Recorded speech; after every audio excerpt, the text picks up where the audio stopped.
Hello. I'm HoJo. And I'm Hunzi. And welcome to this, the 14th episode of HoJo and Hunzi's Hard Rock House, the safe space for old rock gumbies just like us, where our appetite for destruction has now been superseded by our appetite for a tax reduction when we submit our end-of-year accounts. Isn't that true, Hunzi? It's all about the money. God, is it tax return time already? If HMRC come knocking and I haven't paid my tax, then it's the end of the pod because I'll be in prison. How you doing? I'm all right, actually. I'm pretty busy. Oh, you have a job? I thought you were a well-remunerated podcaster. No, this doesn't pay me any money. I've just put to bed the latest issue of Rock Candy magazine. So, come on, tell us what's been rocking your car stereo, your AirPods, your Alexa, or whatever device you now use to listen to music. Remember when we did that episode where we talked about Enough's Enough Strength album and how for a band's second album, it just sort of appeared and like, oh, I never knew that was out. I'm going to talk about an album that behaved in a very similar way. I'm going to talk about an album that was released on 16th of November, 1985, which I believe was just 1 month after Bon Jovi's Slippery When Wet. And there's a reason why I've name-checked Bon Jovi's Slippery When Wet, is because I read, and you'll know this because you wrote the article, that the aforementioned John Bon Jovi said to the singer of this band that this album was a huge influence on them. I've been listening to Black and Blue's second album, which was called Without Love. Are you familiar with that record? Well, like you say, I am familiar with it because I didn't do an interview with the unlikely named Jamie St. James. That's not his real name. I don't know if you know that, Hunzi. Oh, is it not? No, disappointed you, haven't I? Okay. Can't remember what his real name was. I can't remember. I edited an article about it. I really can't remember what his real name was. Does it matter? No, it doesn't matter at all, does it? He's Jamie St. James to me. And he is to me. I do know about Without Love. What I remember from editing this article was that they recorded that album with the Canadian producer who was huge in the 80s called Bruce Fairbairn. I'm right, aren't I?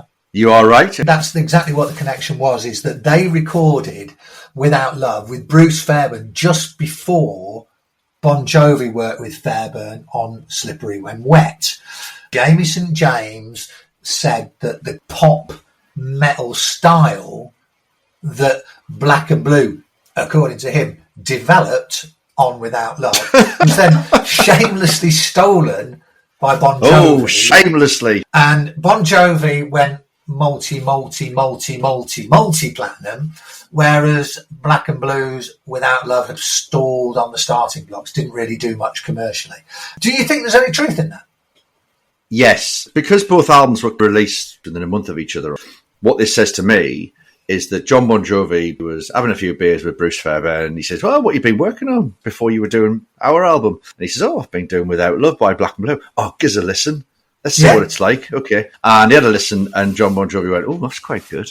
Oh, I like that. In fact, Without Love, that's track 2 on the Black and Blue album, and the title of the album, he went, it's a good title, that. I think we'll have a title called exactly the same on Slippery When Wet. We'll do that. So if John Bon Jovi did say to Jamie St. James, your album was an influence on us and blah, blah, blah, I can kind of say that in that pop rock. But going back to my original point, I got the first Black and Blue album when it came out in 1984, which was the one that had that cover of the Sweet Action on it. It had Hold On to 18 and all that. It was a bit more bombastic glam metal, wasn't it? That's right. I would say it was more in the glam hard rock vein than the pop rock vein that Without Love would become. Exactly. And then this album came out, and I remember I bought this on import. There used to be a little import shop in Sunderland where I grew up where you could buy American imports.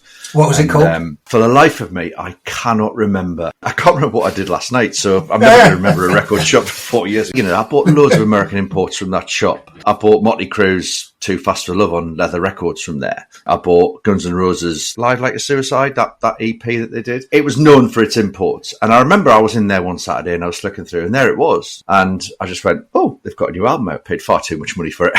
And I got it home and I listened to it, and it was so different from the first album. Firstly, production was better, obviously, because they had Bruce involved. But secondly, the songs were like more poppy. Nature of the Beach is one of the greatest pop metal songs ever written. It's just fantastic. That's a big statement, honestly. Big statement. Yeah.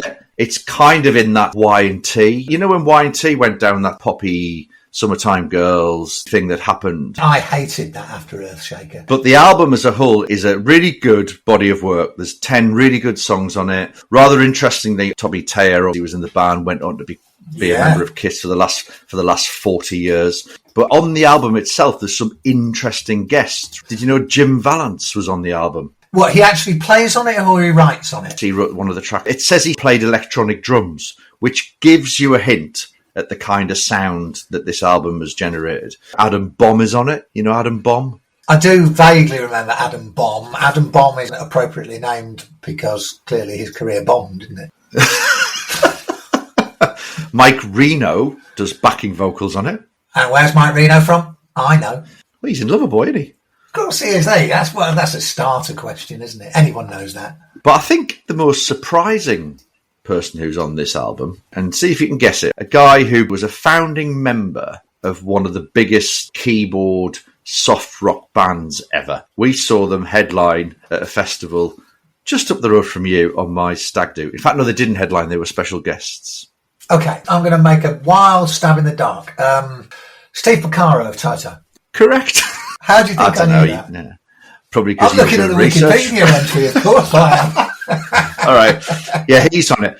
But isn't it interesting? If you're on Wikipedia, then you'll know that Bob Rock was involved in this record as well. There is a story, because I don't know if you do know this, but Bob Rock was Bruce Fairbairn's protege. He was his engineer when he was obviously learning his trade. And then he stepped out of the shadows and he became a huge noise in his own right with production on Metallica albums, Motley Crue albums. So when you look at all the evidence here, John Bon Jovi has a pint with Bruce Fairbairn and goes, oh, give us a listen to what you've been working on. Bloody hell, that's good. And then you've got Fairbairn, you've got Bob Rock, musicians who are contributing to this record. And when you've got all that mixed together, it gives you an idea of how good this album is. But then it also makes you go, why didn't it sell? Got any theories? I don't know. I mean, we've talked about this record label before, haven't we, with Rock City Angels? It was on Geffen. Are Geffen the kind of thread that runs through the failings of rock bands that should have been bigger? Except, of course, they did sign Guns N' Roses. So. Oh, yeah. There was that. There was that. Have you got any theories? Were you aware of this album at the time? Because obviously you would have been on Kerrang and you would have known about Black and Blue and all that. My take on Black and Blue was never very interested in them. I thought they were a bit B-League, to be honest with you. First album, Hold On to 18, not a bad track. But really, I listened to the first album and thought, yeah, they're a bit also-ranish. I wasn't really that interested. I kind of agree with you, because when I was researching that article that I edited recently, I started listening to Without Love, which I think I probably never listened to when it first came out. And actually, like you say, it's a really well-crafted pop rock album. And of course, it's released in 1985, and it's just before Slippery When Wet goes absolutely bananas. It does feel like a bit of a dry run, doesn't it, for what happens to Bon Jovi? But of course, Without Love doesn't sell. Bon Jovi goes mega. My theory, hard as it is to have to say this, we're in the middle of MTV's explosion as the driver of sales. So suddenly music goes from not only being an audio experience to a visual experience.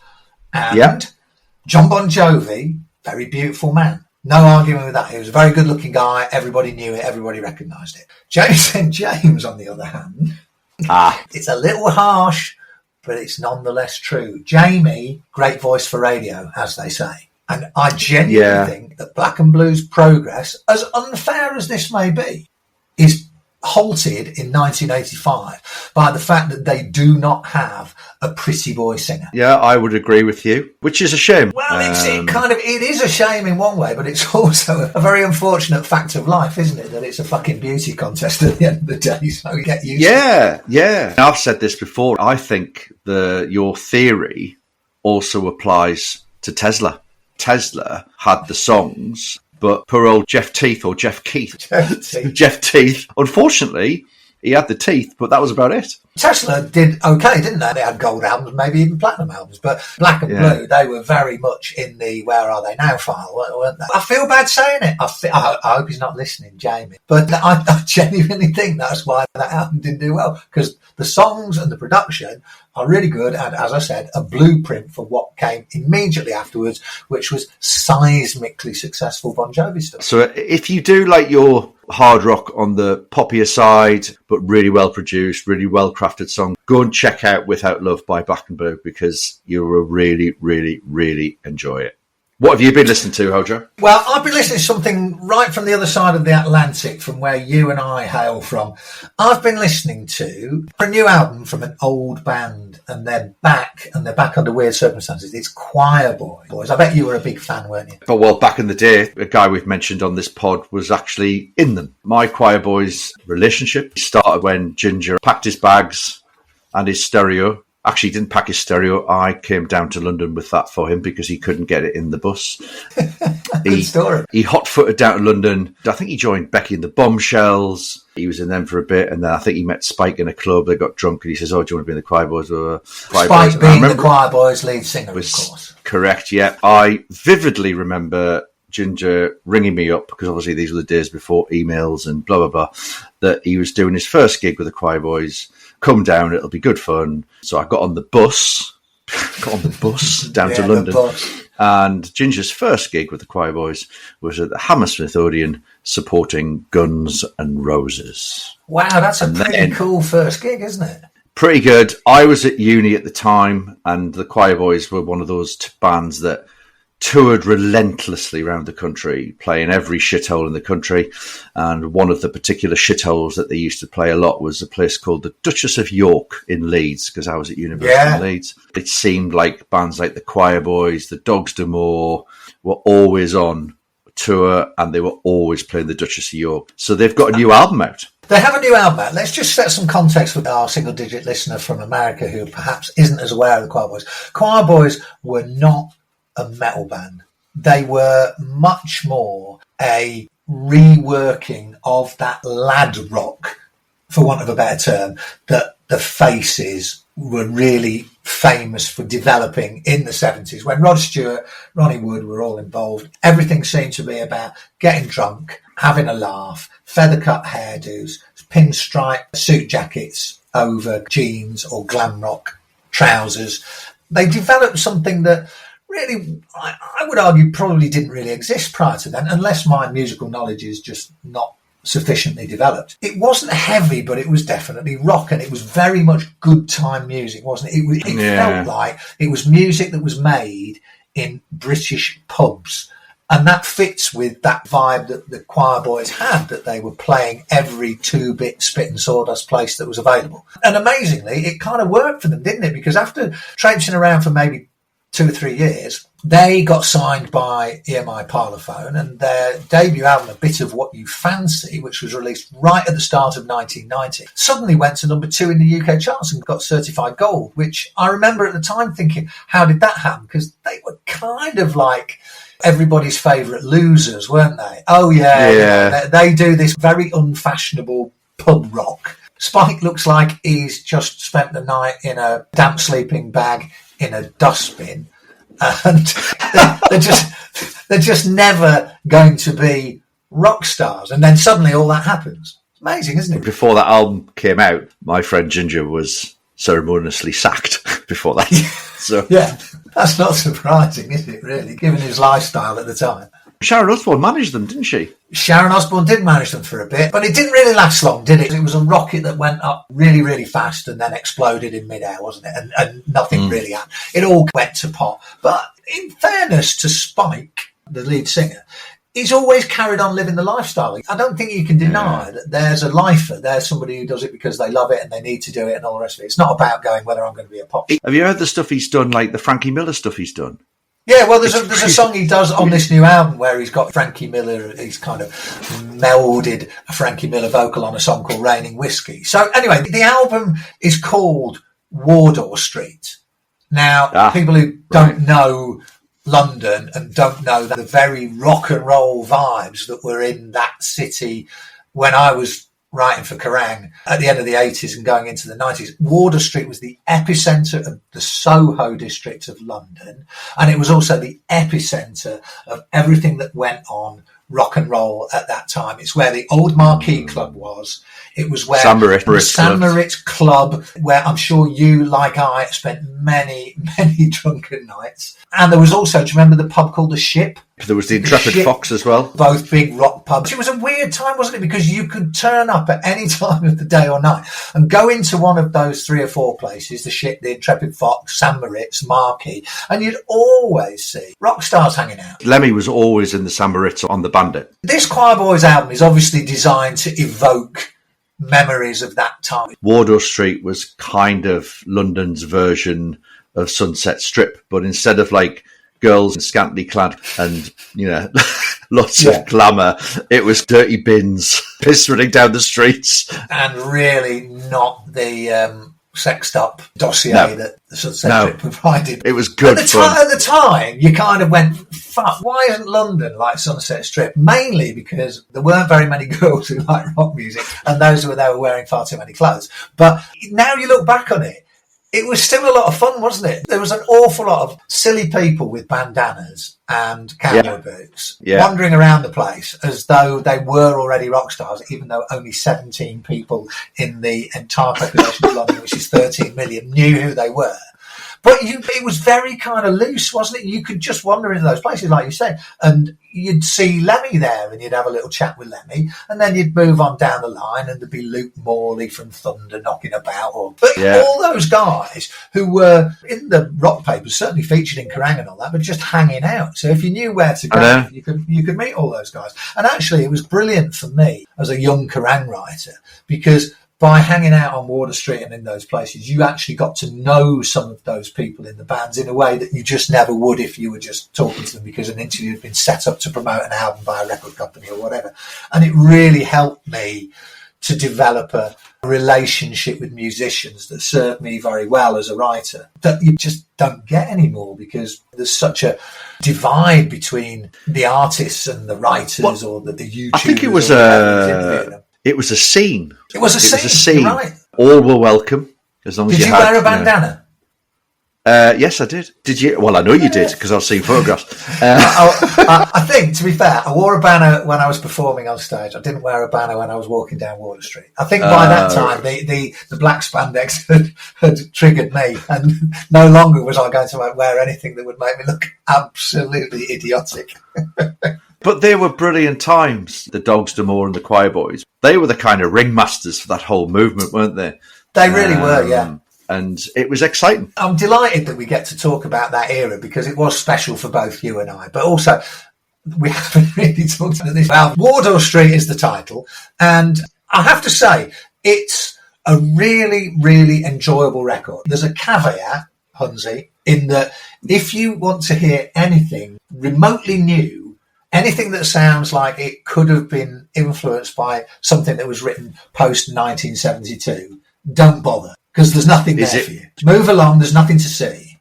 Is it literally in the vein of The Faces, that sort of, not Mott the Hoople, probably Humble Pie, that kind of vibe?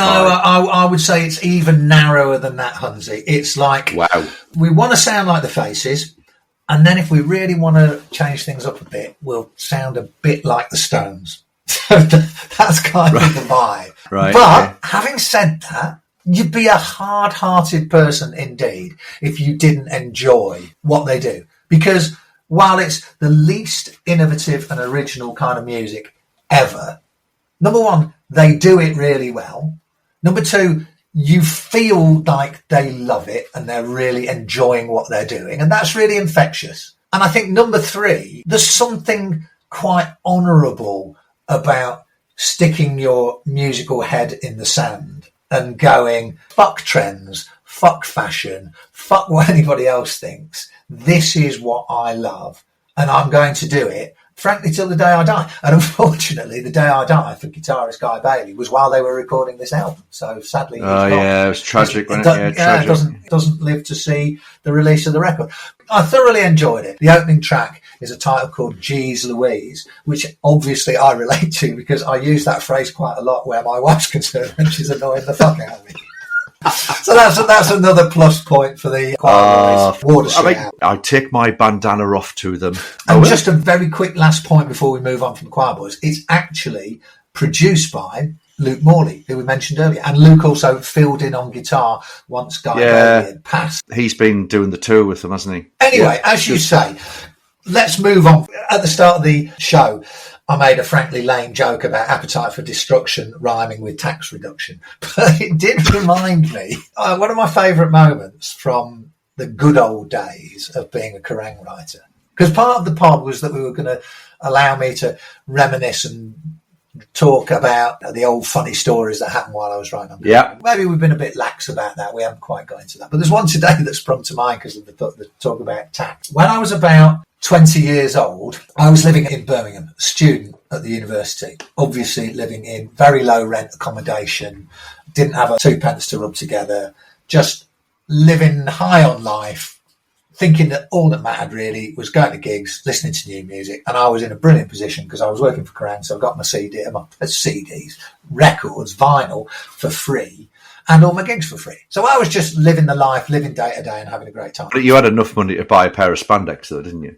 Yeah, very much so. Well, I was prepared to go without lunch for a week to pay them. That seems perfectly logical. So anyway, I'm there in Birmingham, no money, but enjoying my life. UFO had come to a bit of a sticky end around that time. Do you remember when Pete Way left to form Wasted and things were going down? And I think drugs had got out of hand and all the rest of it. And in a very unlikely move, somebody at Kerrang told me that Phil Mogg had moved to Birmingham. Did you know this? Didn't know that. He lives in Brighton now, doesn't he? Now, yeah, but at the time, he'd moved out of London to Birmingham. Right. And I seem to remember that part of the reason for this move was to try and get away from some of the bad habits that the band had developed. So he moves to Birmingham. He obviously hears that I am in Birmingham. And he decides he's going to get my number from someone, my phone number, obviously in the days before mobiles, but my landline. And he was going to call me up. People who know Phil Mogg know he's got a bit of a wicked sense of humour. He's a very wry man and he likes to take the piss out of people. So he gets my phone number and the phone rings one day. I'm in this god-awful place that I'm sharing with 4 other student pals of mine. And the phone rings and I pick it up and the voice at the other end of the phone goes, "Is that Mr. Johnson?" "Yes." And they go, "It's the Inland Revenue here," right? And for those who are not based in the UK, the Inland Revenue is like the IRS. It's the tax department. So they're going, "Yes, Mr. Johnson, this is the Inland Revenue here. We believe that there are some discrepancies in your tax return. It appears that you have been willfully avoiding declaring your proper income, etc., etc." And it goes on. Obviously, the idea is to put the fear of God into somebody that somebody's onto them for their taxes. You had no income. You had nothing. Well, that's the point, Hunsy. That's the point. So obviously, I'm standing there going, I don't have any fucking money here, so this is obviously nonsense. And in the end, I'm just going, well, I don't think that's right. And in the end, it cracks and he goes, "Oh, Howard, it's Phil Mogg." It was Mogg phoning me up, trying to put the fear of God into me, that the Inland Revenue was onto me, but the plan failed miserably because I didn't have any money. What did he want? I think he just wanted to take the piss and to let me know that he was in the area. And obviously at the time, what you got to remember is it's not like now where all these musos couldn't give 2 hoots about who's writing about them because they've got all their own direct media platforms and they talk to their fans. At the time, the only way they could really get publicity was to be nice to people like me so that we write about them in Kerrang. So I think he was just trying to go, "Hey, I'm around, I'm here, and it'd be great if you still paid attention to UFO." Had you met him before? Had you interviewed him, or was this just a random? I think it was a random thing because I don't have any recollection of interviewing. I think I might have met him once or twice because you know what we were saying about that Water Street being the epicentre of everything. I think he used to knock around a little bit there. He used to knock around because his nephew, Nigel Mogg, was in the Quireboys. Yes, he was the bass player in the Quireboys, wasn't he? So it's 6 degrees of separation, this, isn't it? Yeah. So I think I might have met him once or twice. What I do know is that I was much closer to Pete Way at that time because when he formed Wasted, after he left UFO and had a very ill-fated couple of dalliances with both Ozzy and Fast Eddie Clark in Fastway, hence the name, Yeah. Fastway. Yeah. He went off and formed Wasted, which was supposed to be a harder version of UFO, because he'd left UFO when he got dissatisfied with the fact it all got a bit commercially and a bit Springsteen-y and all that sort of stuff.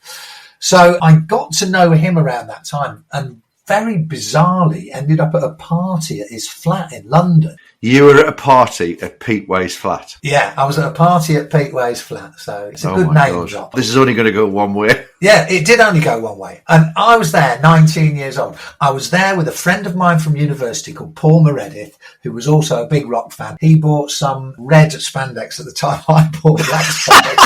and the two of us were parading around like a right couple of twats. But he was down with me in London. Who else was at the party? There was a girl called Robbie Miller, who was one of the rock journalists on Sounds, and various other people. Whoever his guitar player was, he was called Ronnie Cafield. He was an American. He was, yes. And Ronnie was there as well. Yeah. Anyway, I'm 19 years old, super naive, don't know anything about anything, and certainly not about hardcore drugs.